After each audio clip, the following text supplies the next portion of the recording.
here today to make a claim that the use of torture is beneficial to society. My first supporting point is torture helps authorities gain important information that can possibly change situations. And two, torture is an effective punishment to discourage crime. The definition of torture, according to Cornell law, is torture is defined as any act by which severe pain or suffering, whether physical or mental, is intentionally inflicted on a person for such purposes of obtaining information or confession, punishing him or her with the consent or acquiescence of a public official or other persons acting in an official capacity. Now on to my first supporting point. Torture helps authorities gain important information. Okay. Advanced interrogation techniques, also called torture light, allow the U.S. Army to gain information that not only helps advance American interests abroad, but also save the lives of American soldiers. Published on April 22, 2007 by the New York Times, 3 suspects talk after Iraqi soldiers do the dirty work. In one of the few joint American-Iraqi security situations in the capital this month, Captain Darren Fowler was heaping praise on his Iraqi counterparts for helping capture 3 insurgent suspects who had provided important information he believed would save American lives. The detainees gave us names from the highest to the lowest, Captain Fowler told the Iraqi soldiers. He showed us their safe houses, where they stored weapons and IEDs, and where they keep kidnapping victims, how they get weapons, where weapons come from, how they place IEDs, attacked us, and went away. Because we detained this guy, this is the first intelligence linking everything together. The Iraqi officer beamed. What the Americans did not know, and what the Iraqis didn't tell them, was that before handing over the detainees to the Americans, the Iraqi soldiers had beaten one of them in front of the other 2. This information not only saved the lives of American soldiers in this case, but also was able to give us information in countless situations, information that we can't even truly understand the impact it had. Not only that, but interrogation and use of torture has also saved American lives at home. In the Atlantic, an article called "The Dark Art of Interrogation," Sheikh Mohammed has given U.S. interrogators the names and descriptions of about a dozen key al-Qaeda operatives believed to be plotting terrorist attacks on America and other Western countries.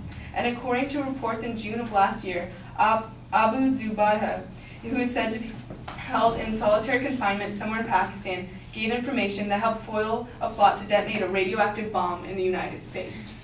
A radioactive bomb going off in a populated area, such as Washington, D.C., New York, even L.A., could have incredible effects, especially with such a dense population, and that would spread. We saw limited cases after the tsunami in Japan, and that was contained. But imagine a dirty bomb going off in the heart of a city.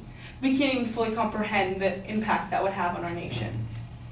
Now on to my second supporting claim. Torture also benefits society by substantially lowering crime rates.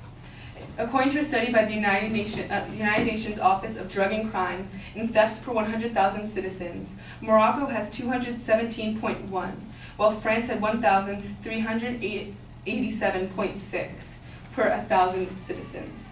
Russia had 887.1 versus the Netherlands that have 4,870.9. Egyptian had 44.3 thefts per 100,000 citizens versus Germany, who had 3,009.6. Turkey had 100.3 versus the United States, who had 2,359 thefts per 100,000 citizens.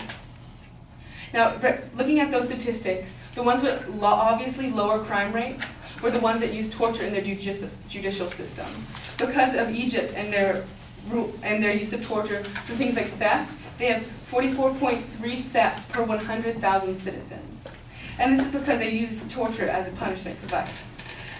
In Egypt, if you got caught stealing something above a certain amount of value, you will get your hand cut off.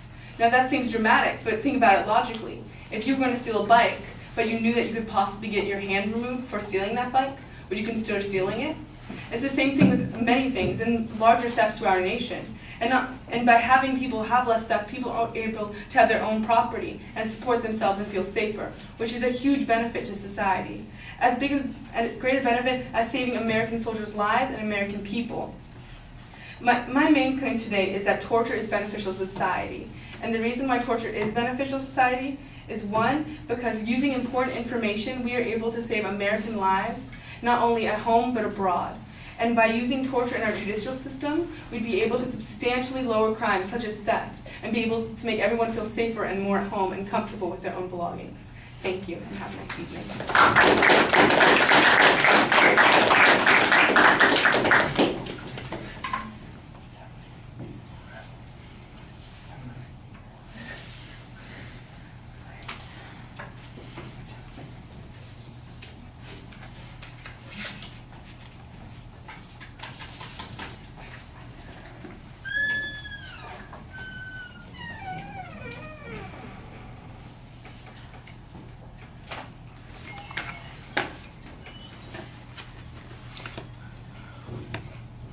All right, well, the proposition's clearly identified. I don't think there's much doubt that there's some controversy on the subject. So, and you lay out what the secondary points are pretty well. So structurally, everything is fine. I think that you've got an interesting example in the first point on the Iraqi interrogation that took place, although that isn't the kind of enhanced interrogation that the United States engages in. That's a different kind of situation that's going on there. So I think there's an argument to be made for the enhanced interrogation techniques with terrorist suspects that's different from the one that you're describing in this situation, although obviously it appears that the Iraqis feel like they got some good data from their interrogation process, and it worked out well for us. The reference to the dirty bomb, I think, would be enhanced if we had a little bit more detail on it.